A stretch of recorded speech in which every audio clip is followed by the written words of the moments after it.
Ang kwentong ito ay tungkol sa Pinay na ina at Japanese niyang anak na walang awang pinatay at inilibing sa bakanting lote at nawala din ang pera nila na nagkakahalagang 5 million pesos. Sino ang mag-inang ito at sino ang gumawa sa kanila ng karumal-dumal na krimen? Welcome to Tagalog Story Files.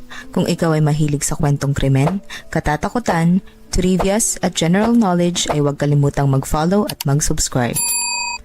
Likas sa ating mga Pilipino ang pagiging matulungin. Kadalasan ay pangingibang bansa ang nakikita nating solusyon para makatulong sa ating pamilya. Kagaya na lang ng isang OFW na si Lori Litada. Si Lori ay 54 years old at isang OFW sa bansang Japan. Sa kanyang pananatili sa Japan, siya ay nagkaroon ng isang anak. Ito ay kinilalang si Mai Motegi. Si Mai ay 26 years old at isang Japanese national. Si Lori ay masipag na tao at tila naman na iyon ng kanyang anak. Ang kanyang anak na si Mai ay nagtatrabaho sa isang Japanese airline-related company. Silang dalawa ay naninirahan sa Japan at bumibisita na lamang paminsan-minsan sa Pilipinas. Nagdesisyon ng mag-ina na pumunta sa Pilipinas dahil may kakausapin umano silang tao tungkol sa bibilin nilang lupa, kaya't umuwi sila ng Pilipinas. Sa pag-uwi nila sa Pilipinas ay dala-dala nila ang perang nagkakahalaga ng 5 million pesos na ipangbabayad sa property na kanilang bibilin sa San Narciso, Quezon. February 20, 2024, masayang dumating ang mag-ina sa Pilipinas. Dumiretso sila sa bahay ng kanyang nakakatandang kapatid sa Barangay Isabang, Tayabas City. Ang kanyang kapatid ay kinilalang si Ligaya Pahulas. Kasama ni Ligaya sa bahay ang kanyang asawa na si Charlie Pahulas. Si Ligaya ang isa sa kapatid ni Lori na lubos nitong pinagkakatiwalaan. Pinagkakatiwala sa kanya ni Lori ang mga transaksyon niya sa pera maging ang bank account nito. Makalipas ang ilang araw matapos dumating ang mag-ina sa Pilipinas ay nawalang tila bula ang mga ito.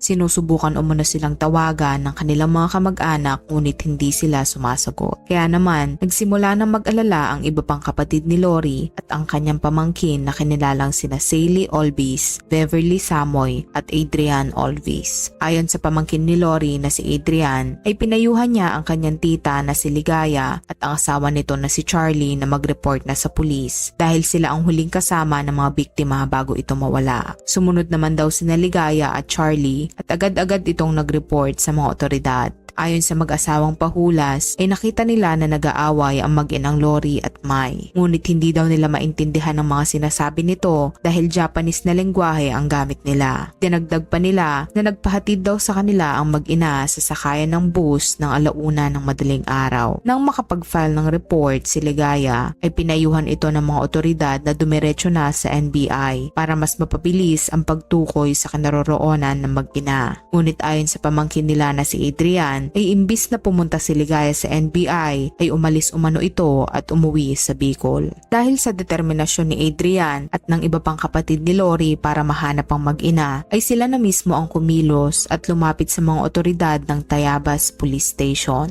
Nakipagtulungan naman sa kanila ang mga otoridad at agad nilang pinuntahan ang bahay ng mag-asawang Pahulas para tanungin ang mga ito. Sa kanilang pagdating ay inaasahan nila na madadatnan nila si Charlie sa bahay. Ngunit sa kasamaang palad ay wala na rin ito doon. Ang tanging naabutan nila na nasa bahay ay ang bunsong anak ng mag-asawang Ligaya at Charlie. Ayon sa kanila, na makita nila ito ay kaagad itong umiyak. Nang ito ay tanungin nila, sinabihan umano siya ng kanyang ama na kapag sila ay nawala ay wag na silang hanapin. Dagdag pa nito ay sinabi din ng kanyang ama na mag-aral siyang mabuti. Base sa mga kaanak ni Lori at ng mga otoridad na nakarinig sa pahayag ng anak ng mag-asawang Pahulas ay tila naghahabilin umano ang ama nito. Sa pag-alis na mag-asawang Ligaya at Charlie ay kinutuban na ang mga kaanak ni Lori. Malaking katanungan sa kanila kung bakit nagawa nilang umalis sa oras na kailangan ng tulong nila para mahanap ang mag-inang Lori at Mai. Makalipas ang ilang araw, noong February 25, 2024, ay nakatanggap umano ng message si Adrian mula sa kanyang tita na si Lori. Ang message daw ay thumbs up lang Malakas daw ang kutob nito na hindi iyon ang kanyang tiyahin. Dahil hindi na makontak ang dalawa, ay gumawa na rin ng aksyon ang Japanese Embassy para hanapin ang Japanese citizen na si Mai. Si Ligaya umano ang nakausap ng mga ito at pinili nito na wag sabihin kaagad sa mga kaanak na hinahanap ng embahada si Mai. Dahil doon, kaya't mas tumindi ang paghihinala nila na may kinalaman si Ligaya sa pagkawala ni Lori at Mai. Sa kagustuhan ng mga kaanak ng mag-ina na mahanap sila agad, ay lumapit na rin ang mga ito sa isang sikat na programa sa YouTube. Sa pagpapatuloy ng pag-iimbestiga, makalipas ang isang buwan ng paghahanap ay may natuklasan na kagulat-gulat na katotohanan ng pamilya ni na Lori at Mai. Noong March 14, 2024 ay nagkaroon ng ocular inspection ng mga otoridad sa bahay ng mag-asawang Ligaya at Charlie. Sa kanilang pag-i-inspect ay may napansin sila sa bakuran ng bahay na tila bagong hukay na parte ng lupa. Nang ito ay hukayin nila at tignan,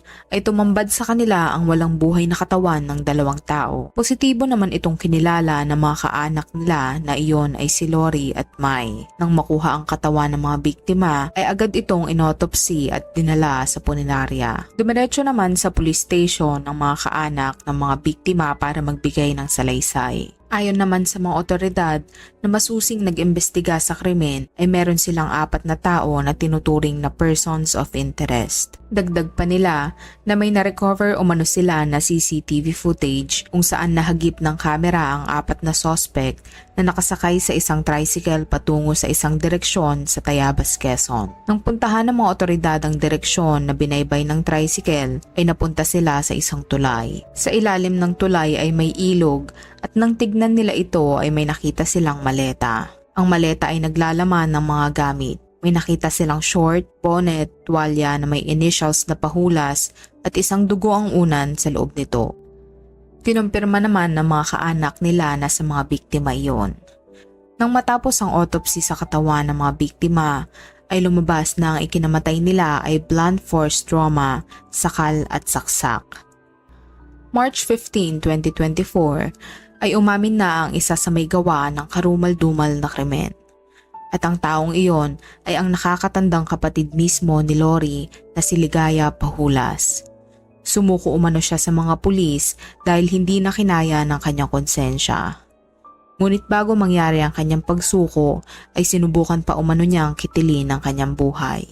Dahil na rin sa paghihikayat sa kanya ng kanyang anak na sumuko, kaya naman iyon ang kanyang ginawa. Ayon kay Ligaya, siya at ang kanyang asawa na si Charlie at 2 pang kalalakihan ang may gawa ng pagpatay kay Lori at Mai. December pa lang umano ay pinaplano na nila ang pagpatay sa mag-ina. Isinalaysay din niya kung paano nila pinatay ang mag-ina. Hinampas daw nila sa ulo si Lori at pinagsasaksak naman si Mai. Dahil sa pag-amin ni Ligaya sa krimen na nagawa ay nakatakda siyang sampahan ng kasong double murder. Kasalukuyan namang pinaghahanap ng mga otoridad si Charlie at ang 2 pang suspect dahil nagtatago ang mga ito. Hanggang ngayon ay wala pa ding idea ang mga otoridad kung nasaan na ang nasabing pera na meron ang mag-ina. Totoo na malaki ang nagagawa ng pera sa ating buhay. Ngunit wag nating hayaan na baguhin ng pera ang ating pagkatao. Kung ikaw ang tatanungin, sa iyong palagay, kaya ba napatay ng mga suspect ang biktima ay dahil sa kanilang pera? Kung may kaso kayong gustong itampok sa ating channel ay huwag mag-atubiling i-comment ito. At kung nagustuhan mo ang video na ito ay huwag kalimutang mag-like at mag-subscribe. Huwag din kalimutang i-on ang notification bell para maging updated ka sa mga bago naming videos. Thank you for watching.